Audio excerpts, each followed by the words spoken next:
Good day everyone, I'm Ronel B. Capaquian from BSc 1-3 and I will discuss to you the differential association and containment theory.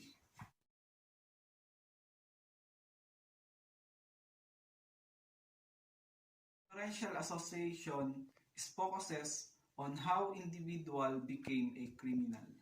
Differential association theory. In differential association theory, the one who developed this kind of theory is Edwin Sutherland.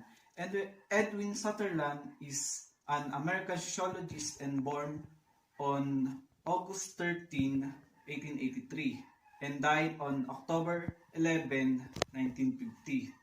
He is born in Gibbon, Nebraska, and he is best known for defining white-collar crime and differential association theory.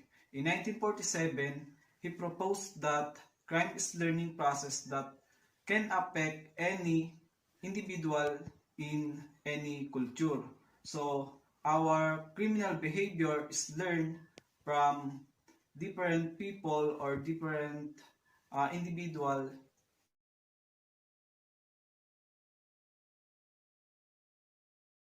Differential association has 9 main principles. First is crime is learning. Crime is learning is not inherited because our brain has ability to reason, has ability to learn. Number 2, criminal behavior is learned interaction with other person in process of communication. So, criminal behavior is learned interaction with other person. That's mean our behavior is learned from others. Example, you have a friend that teach you and demonstrate you to commit a crime. 3. Criminal behavior is learning from intimate personal group, like your best friend or your family. 4. The learning include technique for committing crime, motives, rationalization, and attitude. So that means the learning or the criminal behavior that we learn is based on technique for committing crime and motives, rationalization, and attitude. Example, you have a friend that lying to you and manipulate you to get what they want to you.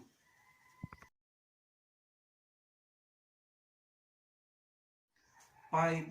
The specific direction of motives and drive is learned from definition of legal code as favorable or unfavorable. So that means the motives and drive is learned from definition of legal code. The legal code is the law that we are followed. So can be favorable or unfavorable. For example, you have a friend that doing a bad things and influence you that the bad things is cool. 6. A person become delinquent because of an access of definition favorable to breaking the law. That means a person become criminal because he or she break the law that we are followed. Example, your body is teaching you that caring about school is undesired. 7. Differential association may vary in frequency, duration, and priority intensity. Example, you have a relationship that high intensity and priority. The result of it, you will spend a lot of time with her or with his. So you will commit may be a crime. 8. The process of learning criminal behavior is the same as any other learning process, which is mean the process of learning criminal behavior is not different from other learning process. Lastly, the number 9, the criminal behavior is an expression of general needs and values, but it is not explained by those needs and values, since non-criminal behavior is expression of needs and values. So non-criminal and criminal behavior is the same expression, but the criminal behavior is doing a bad things to get they need. Learned behavior can be good and bad. It's like our example. In this side, the good things. Example, teaching their children a good work. And in this side, the bad things. Drinking some alcohol, like that. And the white collar crime is also learned behavior. Why? White collar crime refers to the financially motivated and non-violence crime committed by businesses and government professional. So the white collar crime or the government professional, their behavior is also learned from others. That's all for differential association theory. Okay, let's move on and go to the another topic, the containment theory.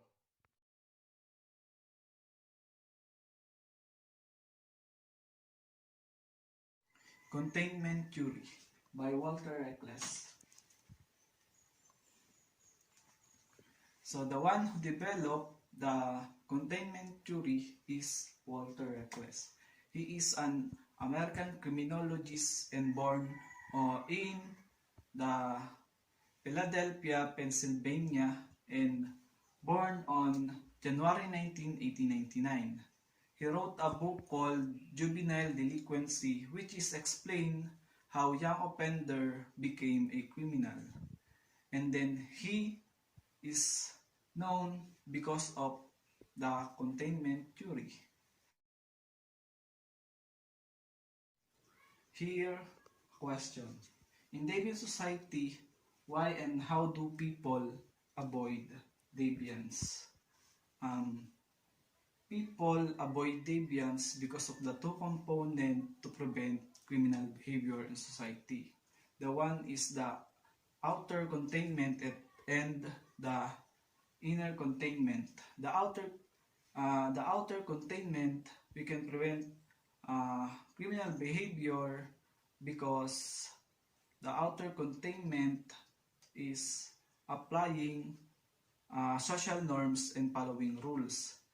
And the inner containment is controlling ourselves. Containment theory is a form of control theory proposed by Walter Eccles, and this theory contains a series of external social factors and internal qualities effectively insulate certain individuals from criminal involvement.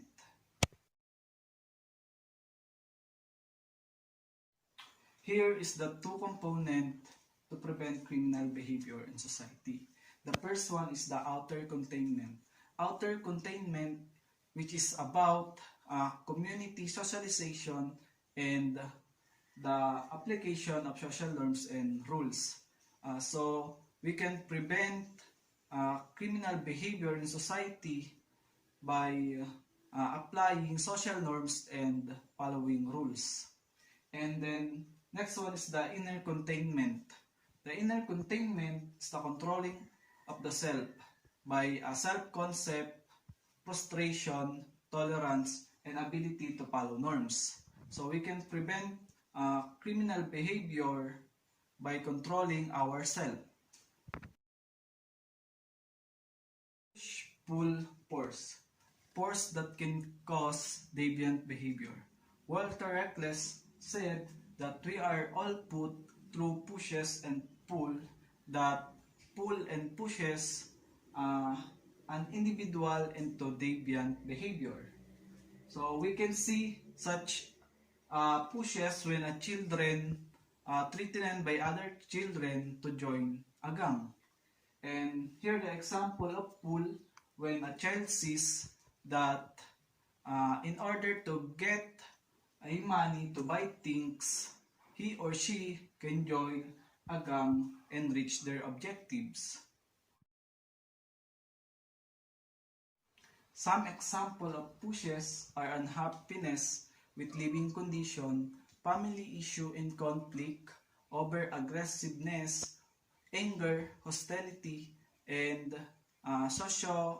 socio-economic problem, frustration, boredom, and racism. And then some example of pulls can be delinquent peers and family members, subcultures, and group.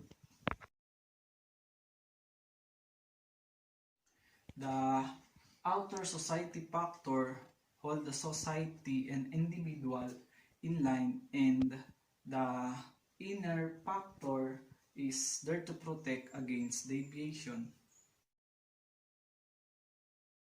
The external factor is provided by the group in society, like the state, tribe, village, and family, and other nuclear group of manners. There has to be a certain responsibilities and guidelines for individual, and these are provided by the external containment. For the inner factors to function correctly, one must have a very strong morals and ethics, must have a very goal-oriented and focus, and have a well-developed ego and superego. Being able to manage your frustration shows that high control and focus. And that is the end of our discussion, the differential association theory and containment theory.